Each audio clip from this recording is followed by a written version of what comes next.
my 80s and 90s people, what's going on?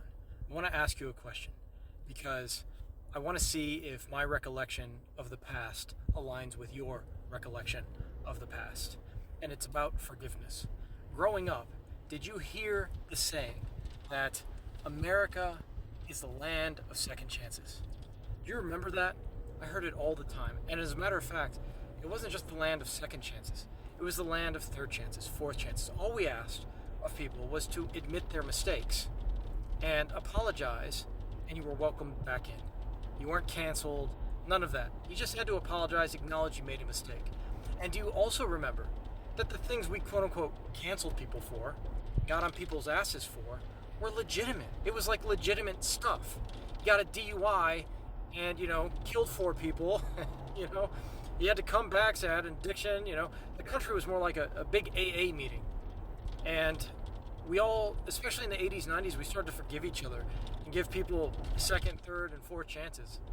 It was really, it was really nice. And it was real. We really wanted people to have second chances. Mike Tyson's a good example, right? Got in a lot of trouble. Everybody kept giving him second, third, and fourth chances. And it wasn't just celebrities. It was like everybody was getting second, third, and fourth chances, right? I mean, we even gave criminals 3 strikes.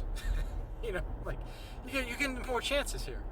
So, not to say the 80s and 90s were perfect, and not to say there weren't some things we had to fix, but I'm just saying I think people were more solid back then and spiritually wiser. It's such a terrible thing that you make one mistake and people want to get you fired from you forever.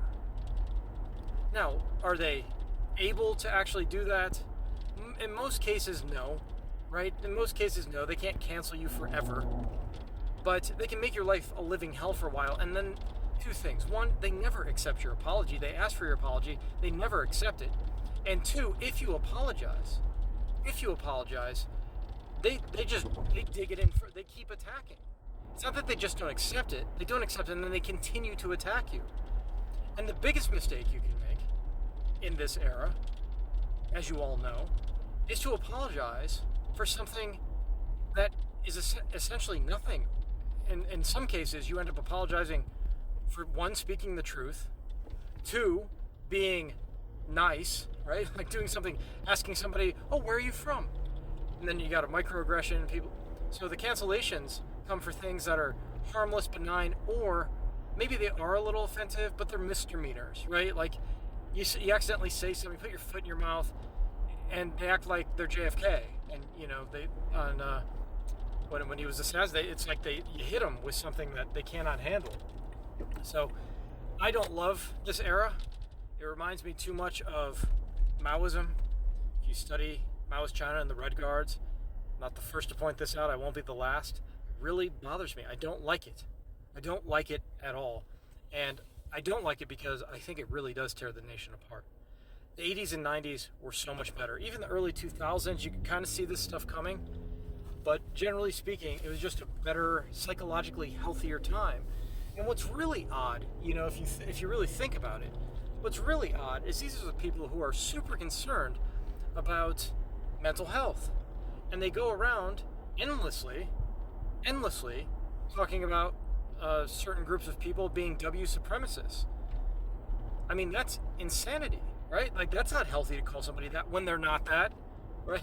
Like, it's actually a macroaggression. That's something you would probably have to apologize for in the 80s or 90s. You accuse somebody of being an R-word, bigoted, and that you have no evidence or very little evidence, or you hallucinated your evidence, that you hallucinated them being a, R-word.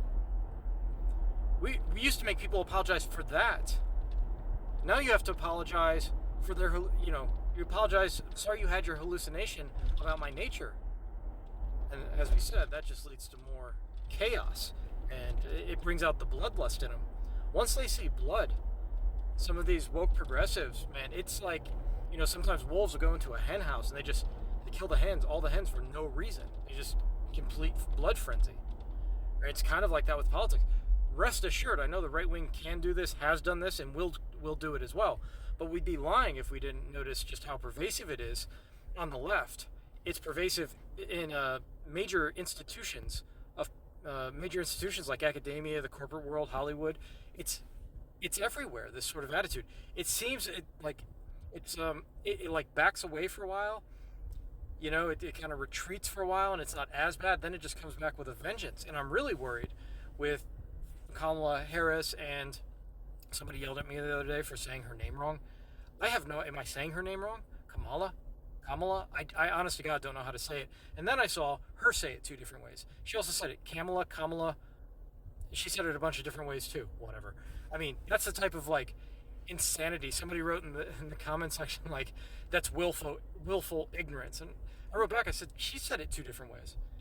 Anyway, so I'm really worried about this sort of stuff, especially with her and this vice president. They're super. I don't think we've had a more liberal. It's not liberal. Liberals are okay.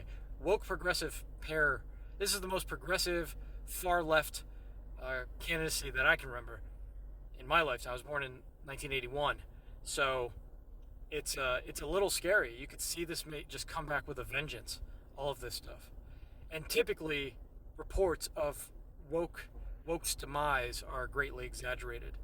Anyways, the 80s and 90s were just, I think they were wiser spiritually in the sense that you forgive people, right? They were more in touch with reality because the things we got mad about, people actually did something wrong and we forgave them. And it was more healthy psychologically because we didn't make people walk on eggshells at all. So, and it made race relations better. There was patriotism. We knew there were things we had to work on. We're not saying it was perfect in the 80s and 90s, far from it, but it was better. It was better than it is now. So, anyways, please share this with somebody you think needs to hear it, and follow.